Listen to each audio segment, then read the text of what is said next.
I'm back from a family holiday and what a tan. I know, put your sunglasses on. We're diving in here with Hans Niemann, playing with the black pieces in this game and doing something remarkable. The pressure was on him, trying to win 50k as the wild card in this chess grand tour or grand chess tour. I'm all over the place. Tournament, blitz section, final round here. What a game this is. Radoslav Wojtaszek had the white pieces. Super strong Polish GM here. Starts with a Queen's Gambit declined. We love to see it. And now we get a Ragozin variation. One of the sharpest ways to play. Niemann develops that bishop with a whoosh. And fear not, he's not losing it. The knight does defend, stands in front of the pawn now, but it soon gets sorted out. Bishop g5 played. Why on earth would you give up the legendary bishops this early in the game? Well, obviously it's some home cooking. Radoslav saying, I've got a solid pawn structure, lead in development, and he soon gets the minority pawn attack going. You're going to see what I mean. Niemann backs up here. Is he a big wuss? Well, no. He's rearranging those pieces. And before you can say, check out Ali Reza, playing from his bed, no less. Got a bit of a bad ankle. Poor guy. He's playing Sindarov. Today, the game's not going too well. What a scene that is. Radoslav gains space. This game, by the way, played about a week ago when I was off on my holidays. Incredible tournament in Romania. Niemann's now gearing up for an attack. Meanwhile, the minority pawn storms in full flow, trying to induce weaknesses here. It's what we see. The rooks lined up targeting. Immediately transferring the knight is probably best, but instead we get the suspicious rook a b1. And it's not ideally placed on that square because you're in the firing line of the bishop. Putting it there is an immediately good move, but instead Niemann plays the knight out to the edge, often very stinky. Don't try it at home. This is a massive blunder. Taking was much better here, but it is blitz chess. We've got to give them some slack. This is a big blunder because there's a tactical shot. Bishop a3. And you hit this rook, which is now running out of squares. And when you step to c2, there's simply bishop f5. If you try this, well, now you're ripping open the king. Takes with check. If queen takes, well, you lose a bishop.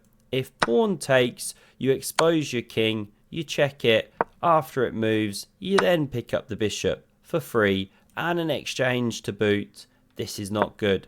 So, this was actually a winning shot, winning the exchange, but Niemann misses it. He challenges the only open file. Understandable. Knight takes is now played. Queen recaptures, and putting that bishop on an active square is the way to go. But this was played a little bit meek, a little bit timid, a little bit defensive. It allows Niemann to now pressure the king. That's an X-ray attack, so the pawn's pinned. So this is a threat. Therefore the sidestep. And now queen f6, hitting the newly created weakness. And we get this wonderful game of tickle here. Many amateur players actually tickle each other for realsies down the local club. Give it a go when you're next down there. Just go for the right spots or it could get awkward. This is the move Niemann now plays. He doesn't want a repetition, so he backs up and he stacks up. Lovely stuff. We've got rook takes on b8, rook recaptures. This one sidelines itself, but fear not. It's re-entering the game. First, a ton more tickle. Maurice Ashley is loving it. Shiniest head in all of chess, by the way. What a legend, what a commentator. Just turned 60 recently. You wouldn't know it. He's fresh as a daisy. The knight hits the promised land, hits the bishop, and that one now activates to a new square. Lovely diagonal here, controlling the only open file. Black slightly ahead with the bishops, with the better rook, with the better pawn structure, more active queen, slight lead on the clock. Radoslav's under pressure.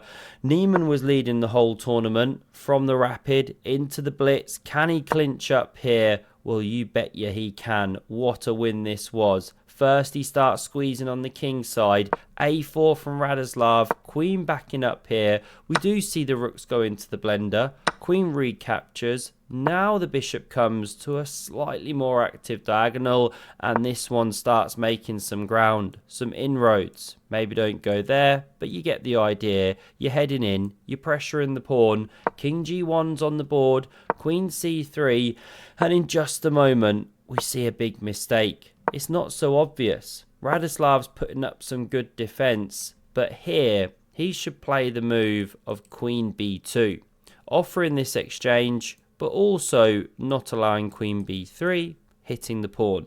Instead, he plays Queen C1, gets the double question marks of doom. Why is this an issue? Well, it's this move. Queen B3 simply. You're hitting a pawn, very difficult to defend, because if you start playing Queen A1 or Pawn A5, well then simply bishop takes knight, because this is the second issue. The knight's attacked twice, only defended once. So you're overloaded with problems.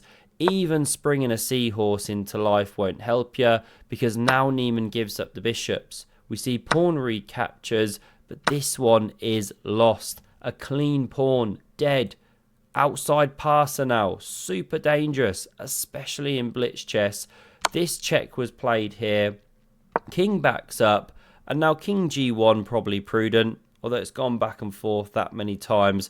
Radoslav's sick of it, I guess. He could have checked also, but instead, we get the incredibly stinky Pawn F4. What a yucky structure. This guy's having a party now.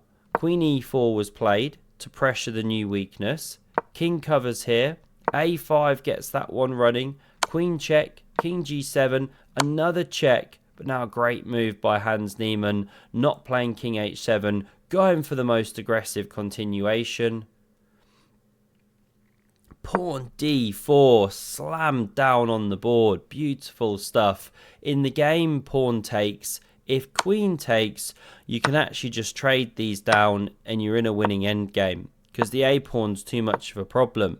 After the bishop tries to stop it, you challenge with this one, and therefore it runs. You could try some craziness like D5, doesn't really help. King marches in, and white's just overloaded. Way too many problems, too many pawns, too much of an active king.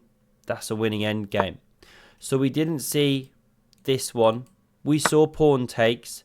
This allows this one to drop with check though, since you recaptured that way.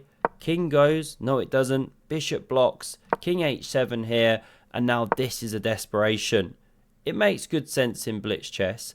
After captures, you've not only opened the queen for some funny business, but you've got a passer. However, after pawn to C ships, D4, Queen B3, trying some nonsense, bishop covering, Queen A3, black's the one who starts checking white, not the other way round.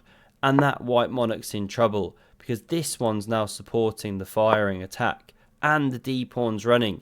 This now cuts out the connection here. The black queen can check. We get King H1, Queen E1 check, King steps up, and there he goes, she goes. I don't know the gender of the pawn, but it's about to become a baby girl. Queen E7's played here, check on the board, King G1, another check, and bang. A new queen, a bishop forced to sacrifice itself, but not an ideal sacrifice. There's no Harry Potter stuff going over here. This is where Radoslav resigned, and not prematurely.